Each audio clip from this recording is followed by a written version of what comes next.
Olá, gente, como é que vocês estão? A paz do Senhor. Tô gravando esse vídeo super diferente aqui no meu canal, que inclusive esse canal tá bem parado. Quero ver se eu volto a retomar com ele ou trazendo reflexões. Enfim, vamos ver. Esse assunto é mais pra frente. Mas hoje eu quero trazer algo pra vocês aqui que eu tenho refletido sobre a minha vida e que, se servir pelo menos pra uma pessoa, já vai estar valendo. Não é nada muito teológico, nem muito profundo. Uma reflexão simples, mas que pode falar muito ao seu coração. E é baseado na história de José. Tem várias histórias na Bíblia que a gente pode estar trazendo como exemplo para algo que a gente está vivendo no momento. É por isso que é tão importante a gente ler a palavra, porque quando a gente lê, a gente se identifica com algumas coisas, ou até o próprio Espírito Santo vai nos trazendo a memória ou nos fazendo refletir acerca de algo na nossa vida. Eu vou ler aqui apenas 3 versículos do capítulo 37 de Gênesis. Versículo 3 diz assim: Ora, Israel amava José mais do que a todos os seus filhos, porque ele era o filho da sua velhice, e ele lhe fez uma túnica de muitas cores. E quando seus irmãos viram que o seu pai o amava mais do que a todos os outros seus irmãos, eles o odiaram e não conseguiam falar pacificamente com ele.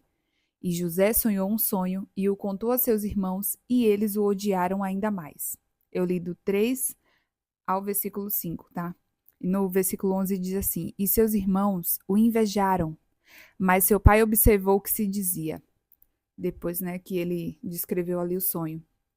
Sabe, gente, eu não gosto daquela coisa de ficar pensando assim: ai, estão me invejando, ai, tem muita gente que me inveja, porque na minha cabeça isso traz um ar um pouco de superioridade. Não sei se vocês me entendem, mas assim, sempre que algo acontece na minha vida relacionado à inveja, é o Senhor que me alerta. Eu nunca percebo, porque para mim eu vivo uma vida tão comum, tão normal, não tem nada assim de muito grande que outras pessoas quisessem invejar, por exemplo. Então o Senhor, ele sempre me alerta quando algo assim acontece. O aviso sempre vem de terceiros e nunca do meu próprio pensamento, assim, tá?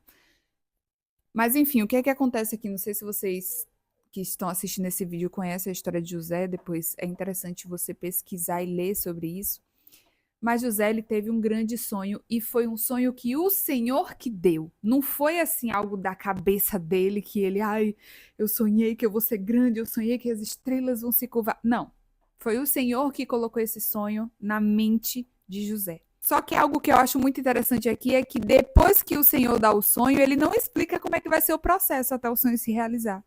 E é um pouco do que acontece muito com a gente. Talvez você recebeu uma promessa muito grande da parte do Senhor, só que Deus te mostrou o final. O que é que vai acontecer no final? Mas o processo, ele vai revelando aos pouquinhos. E às vezes é isso que buga a nossa mente, porque durante o processo a gente acaba desanimando. Na nossa lógica humana, isso que a gente está vivendo hoje não tem nada a ver com aquilo que o Senhor prometeu. Então a gente tenta mudar a rota, a gente tenta dar o nosso próprio jeito. Ou entramos em um colapso porque quando a gente é crente mesmo e confia muito no Senhor, sabe do poder e da fidelidade dele, a gente não culpa o Senhor pelo que está dando errado.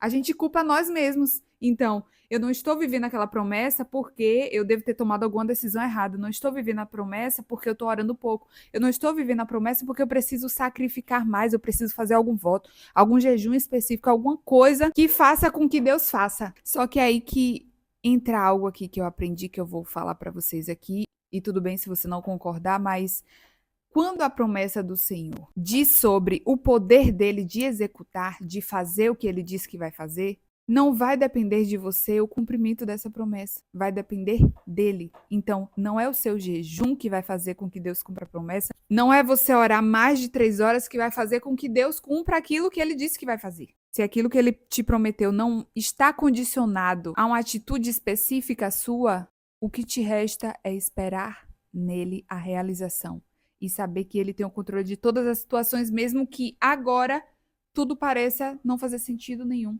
Pareça que tá dando tudo errado, porque eu me colocando no lugar de José, eu entraria em colapso. Peraí, Deus disse que eu ia ser grande, que eu ia fazer e acontecer, e agora meus irmãos me traíram, me venderam como escravo. Eu tô trabalhando aqui na casa dos outros como escravo, não tem nada a ver com o que eu sonhei pra minha vida. O que é que eu fiz de errado pra ter parado aqui? O que é que eu posso fazer pra sair daqui? Agora piorou, agora eu fui jogado na prisão. Eu devo estar pagando por algum pecado que eu cometi. Como é que eu vou fazer para sair daqui e viver aquele sonho que o Senhor me deu? Era esse tipo de pensamento que eu ia ter, sendo bem sincero para vocês. E talvez você que está assistindo esse vídeo já tenha passado por isso ou esteja passando isso nesse momento.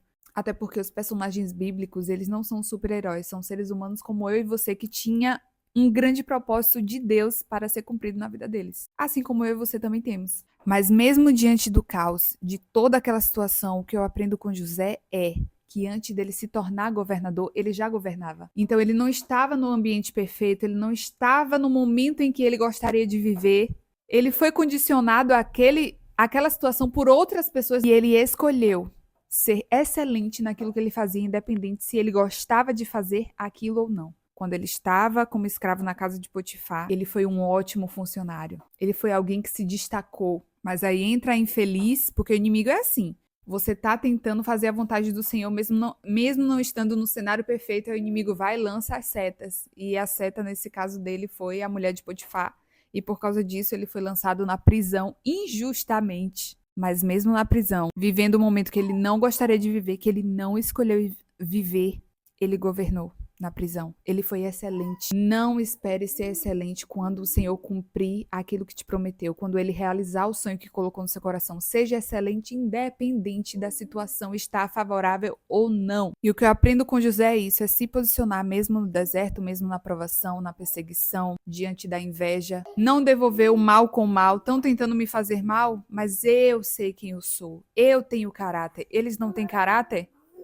É problema deles. Eu vou permanecer fiel ao Senhor, independente das circunstâncias parecer estar me levando para o cumprimento das promessas ou não. E era basicamente isso que eu queria refletir aqui com você, porque talvez você está vivendo um deserto que não se parece nada com aquilo que o Senhor te prometeu, até porque quando a gente pensa no Senhor, nas promessas, a gente sempre pensa num caminho de felicidade, de prosperidade, de alegria, coisas dando certo, as coisas fluindo, portas se abrindo, mas às vezes o milagre acontece justamente no cenário improvável. Quando tudo parece perdido, quando tudo diz que não, quando as portas se fecham, quando os amigos te traem, é aí que o poder do Senhor vai se revelar na sua vida. E a gente não precisa entender todo o processo, a gente precisa confiar e se posicionar. Então José não estava entendendo todo o processo, mas ele estava confiando no Senhor e se posicionando como um governador que ele já era antes de ser.